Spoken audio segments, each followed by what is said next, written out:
Hi అండి. ఏంటి మళ్ళీ ఏదో వండేస్తున్నాను అనుకుంటున్నారా? ఏమీ కాదండి, సింపుల్గా అయిపోయే కూర మట్టుకే.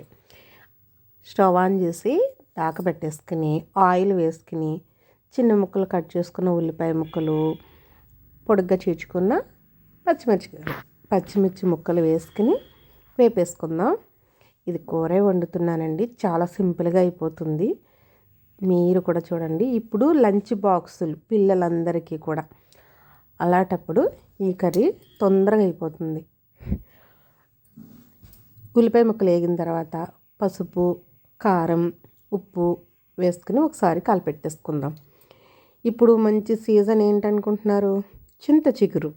ఇది చింత చిగురు కూరేనండి.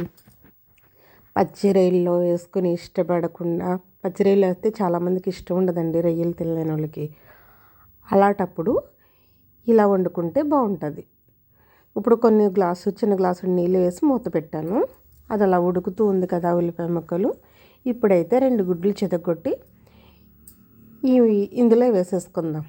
అబ్బా, ఇది కోడిగుడ్డు పుల్టా అంటారేమో. వస్తున్నానండి. ఈ కోడిగుడ్డు పుల్టులోనే చింత చిగురు. అదే ఎప్పుడు వేయాలో మీకు ఇప్పుడు చూపించేస్తాను. ఇలా 2 గుడ్లు చితగొట్టేసుకుని వేసుకుని మూత పెట్టేసుకుందాం. గుడ్డు ఉక్కుతూ ఉంటుంది. ఈలోపు చింత చిగురు బాగా చేసుకుందాం. అసలు ఇలా లేత మవ్వు చింత చిగురు అయితే చాలా బాగుంటుంది కదండి. చింత చిగురు సీజన్ అస్సలు వదులుకోకూడదు. కంపల్సరీ ప్రతి దాంట్లోనే వేసుకు తినేయటమేనండి. చూడండి, ఎప్పుడు మీరు వండుండరు. ఈసారి అయితే ఈ కోడిగుడ్డు పుల్టలో ఖచ్చితంగా చింత చిగురు వేయండి. లొట్టలు వేసుకుంటూ తింటారు.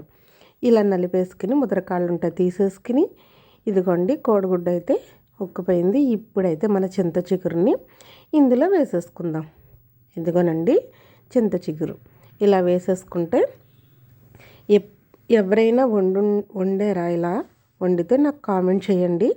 వండకపోతే మట్టికి ఖచ్చితంగా ట్రై చేయండి. నాకైతే విజయక్క చెప్పారు, నేనైతే వండానండి, చాలా బాగుంది. అందుకే మీ అందరికీ చూపిస్తుంటా. ఇప్పుడు మూతి చూసేసరికి అలా పుల్లపంతా దిగి ఇంకొంచెం నీరుంది.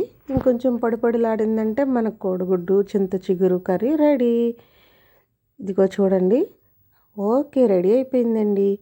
ఇలా మనకి పుల్లగా కోడిగుడ్డు పుల్ట బాగుంటుందండి. పిల్లలకి బాక్సుల్లో పెట్టడానికి చాలా సూపర్గా ఉంటుంది. మనం కూడా లొట్టలు వేసుకుంటా తినొచ్చు. మీరు ఒకసారి ట్రై చేయండి. నచ్చితే లైక్ చేయండి. బాయ్ అండి.